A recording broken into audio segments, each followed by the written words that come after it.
বিশ্বকাপের শুরুটা প্রত্যাশা অনুযায়ী হয়নি ব্রাজিলের। মরক্কোর বিপক্ষে হতাশাজনক জয়ের পর সমালোচনার মুখে পড়েছে পাঁচবারের বিশ্ব চ্যাম্পিয়নরা।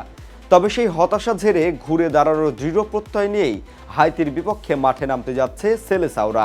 আর সেই লক্ষ্যেই একাদশে একাধিক পরিবর্তনের আভাস দিয়েছেন প্রধান কোচ কার্লো আনচেলত্তি। ফিলাডেলফিয়ায় ম্যাচ পূর্ব সংবাদ সম্মেলনে ব্রাজিলের কোচ জানান, দলের পারফরম্যান্সে উন্নতি আনতে কিছু পরিবর্তন আসছে। যদিও কোন কোন পজিশনে বদল হবে সে বিষয়ে স্পষ্ট কিছু বলেননি তিনি। আনচেলত্তির ভাষায়, আমরা কিছু পরিবর্তন করব, আমাদের খেলার মান আরও উন্নত করতে হবে। হিউস্টনে রকিং টেস্টি, সীমানা ছাড়াও নিজেকে হারাও।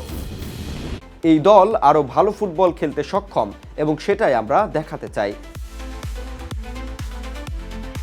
ব্রাজিলের গণমাধ্যম গ্লোবোর এক প্রতিবেদনে দাবি করা হয়েছে, সংবাদকর্মীদের সঙ্গে আলাপচারিতায় আনচেলত্তি মজা করে বলেছেন দলে 4 থেকে 5টি পরিবর্তন আসতে পারে। পরে অবশ্য তিনি এটিকে নিছক রসিকতা বলেই উল্লেখ করেন।